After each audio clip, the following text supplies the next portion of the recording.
నగర నియోజకవర్గంలో superintendent engineer M Krishna Reddy Tirupati division APSPDCL అధికారి పొన్నూరు కాళికాపురం నిండ్రకుప్పుడు ఎం కొత్తూరు సబ్స్టేషన్లో తనిఖీ చేయడం జరిగింది.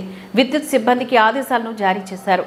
జరగబోయే ఎస్ఎస్సి 10వ తరగతి విద్యార్థులకు పరీక్షలు మరియు చదవడానికి కావాల్సిన అన్ఇంటరప్టెడ్ సప్లై ఉంటుందని తెలిపారు. ఈ తనిఖీ సమయంలో అధికారులు N Chinnareddappa, AEA Venkatamuni, deputy executive engineer మరియు M Mohan Rao, Nagari M Lokanatharao, rural AE మరియు సిబ్బందులు ఈ కార్యక్రమంలో పాల్గొన్నారు. ముఖ్యంగా పొలాల్లో కూడా రైతులు అడగడము ఏమన్నా మరి సప్లై ఇంట్రెస్ట్ ఉన్నాయా అని అడగడం జరిగింది. కాకపోతే ఇక్కడ కూడా ఇచ్చే కరెక్ట్గా ఎక్కువ ఇంట్రెస్ట్ లేకుండా ఇస్తున్నారని తెలిసింది. సబ్స్టేషన్ చూసినాక ఇక్కడ పవర్ ట్రాన్స్ఫర్ కెపాసిటీ కూడా బాగా ఉంది. ఈ మధ్యలోనే స్టూడెంట్కి సపరేట్ లైన్ వేసేసి ఇంట్రెస్ట్ లేకుండా కూడా ఛార్జ్ చేయడం జరిగింది. సో ఇప్పుడు అందరినీ కూడా మన స్టాఫ్ తోటి సిబ్బందితో మాట్లాడి వీళ్ళకు క్షేత్రస్థాయిలో ఏమైనా ఇబ్బందులు ఉన్నాయా, మేము ఏమైనా చేయాలా, వీటిలో ఏమైనా కావాలా అవన్నీ కూడా ఎంక్వైరీ చేసి ఈ సమ్మర్లో, ఎందుకంటే ముఖ్యంగా ఇప్పుడు ఆల్రెడీ ఇంటర్మీడియట్ ఎగ్జామ్స్ జరుగుతున్నాయి, అయిపోవచ్చినాయి, మళ్ళీ సోమవారం నుంచి 10th జరుగుతాయి. అదే అయిపోయినాక మళ్ళీ మనకి ఎలక్షన్స్ ఉన్నాయి.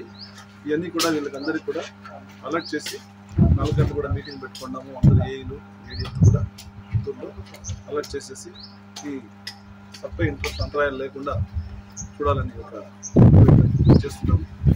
ఇకపోతే దీంతోపాటు మేము ఆల్రెడీ ఒక స్కీమ్ చేస్తున్నాము, రివ్యాంప్డ్ డిస్ట్రిబ్యూషన్ సెక్టార్ స్కీమ్ అని, ఆర్డిఎస్ఎస్, రివ్యాంప్డ్ డిస్ట్రిబ్యూషన్ సెక్టార్ స్కీమ్.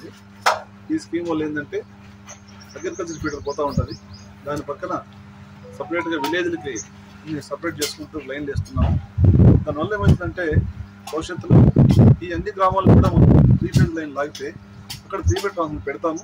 వాళ్ళు ఎవరన్నా పారిశ్రామికంగా అభివృద్ధి చెందడానికి ఇండస్ట్రీ పెట్టుకోవాలన్నా, చిన్నతర పర్సన్ పెట్టుకోవాలన్నా కూడా వాళ్ళకి 24 గంటలు కరెంట్ ఇచ్చేదానికి ఇక్కడ మేము దాదాపు ఇక ఈ కాన్స్టిట్యూన్సీ వరకు వస్తే ఒక 150 బిజినెస్ దాకా ఖర్చు పెట్టి స్టార్ట్ చేసాము, జరుగుతున్నాయి. ఇప్పుడు కూడా కొన్ని చూసింటారు, రోడ్ అండ్ లైన్ లాగుతున్నారు. దానివల్ల ఏమవుతుందంటే భవిష్యత్తులో వ్యవసాయానికి ఇచ్చే ఈ కరెంటు మేము సోలార్ నుంచి సప్లై చేసుకుంటున్నాము. డే టైము దాన్ని సపరేట్గా ఇచ్చుకుంటాము, విలేజ్కి సపరేట్గా 24 hours ఇచ్చుకొని ఎంకరేజ్ చేస్తాం. ఇదొకటి.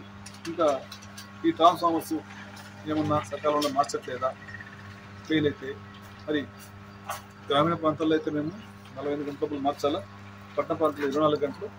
అది వచ్చి కౌంటర్ లేదు, కానీ ఇంకా ముందుగానే పట్టణాలు అయితే 24 గంటలు ట్రాన్స్ఫార్మర్ మార్చుకుంటే ఎవరు ఉండలేరు. ఇంకా ముందుగా మార్చింది కూడా మేము ఇన్స్ట్రక్షన్ జరిగింది. ఇది ఎక్స్పెక్ట్. నెక్స్ట్ ఈ మధ్యలోనే మీకు తెలిసిన చదివింటారు, పిఎం సూర్య గారు అనేసి ఒక నెలకు 300 యూనిట్ల వచ్చే వాళ్ళందరూ కూడా వాళ్ళు ఒక యాప్ ఇచ్చారు, పిఎం సూర్య యాప్ అని. దాంట్లో అప్లై చేసుకుంటే 1 కిలోవాట్కి 30,000 రూపాయలు చొప్పున కేంద్ర ప్రభుత్వం ఇస్తుంది. బ్యాలెన్స్ 40,000 అవుతుంది 1 కిలోవాట్కి. దానికి ఈ కొంతమంది కాంట్రాక్టర్లకు ఇచ్చారు. వాళ్ళ ద్వారా అప్రోచ్ అయితే లోన్ తీసుకొని ఈ 40,000, 30,000 పెట్టుకుంటే 1 కిలోవాట్ సామర్థ్యం గల సోలార్ ప్లాంట్ పెట్టుకోవచ్చు. అలాగే 2 కిలోవాట్కి 60,000, దాన్ని దాటితే 78,000 సీలింగ్ చేశారు. ఇది ముఖ్యంగా పేదలకు ఉపయోగపడాలని. దీనివల్ల ఏమవుతుందంటే మన ఇంటిపైనే ప్యానల్ పెట్టుకునేసి కరెంట్ తయారు చేసుకుంటే ఈ బిల్లు తగ్గిపోతుంది. మాకు కూడా సంస్థ కూడా ఏమవుతుందంటే ఇప్పుడైతే యూనిట్లు ఇక్కడ వాడితే ఎక్కడి నుంచి తెచ్చుకొని ఇస్తాలు లేకుండా ఉండేదానికోసం ఆ కేంద్ర పథకం వల్ల చాలా ఉపయోగం ఉంటుంది. అందరూ కూడా మీరు కూడా కొంచెం మా స్టాఫ్ కూడా అందరికీ ఇంటిమేట్ చేసి ఇప్పుడు చాలా తక్కువ కాస్ట్ ఇది ఎరెక్ట్ చేసుకుంటానే గవర్నమెంట్ 30,000 వేసేస్తుంది కిలోవాట్కి, 2 కిలోవాట్ 60,000 వేస్తుంది, దాటితే 75,000 వేస్తుంది. సో మిగతా ఖర్చు కాంట్రాక్ట్ ద్వారా తీసుకొని అది కూడా లోన్ ఇస్తారు, లోన్ తెప్పించిస్తారు. ఇది చేసుకుంటే సంస్థ కూడా కొంచెం సిస్టమ్ మీద డిమాండ్ తగ్గుతుంది, కొంచెం ఇక్కడే జనరేట్ చేసింది కాబట్టి. సో ఇవన్నీ కూడా మేము క్షేత్రస్థాయిలో అందరూ సిబ్బందికి మా ఏ ఇంజనీర్ తెలియజేసి రావాలని రావడం జరిగింది. ఇంకా కొన్ని ఈ వర్క్స్ చేశారు, వర్క్ కార్డులు క్లోజ్ కాలేదు, అవన్నీ కూడా సాయంత్రం డివిజన్ ఆఫీస్లో ఈ ఆఫీస్లో మీటింగ్ పెట్టుకోవడం ఇన్స్ట్రక్షన్ జరుగుతుంది. Thank you.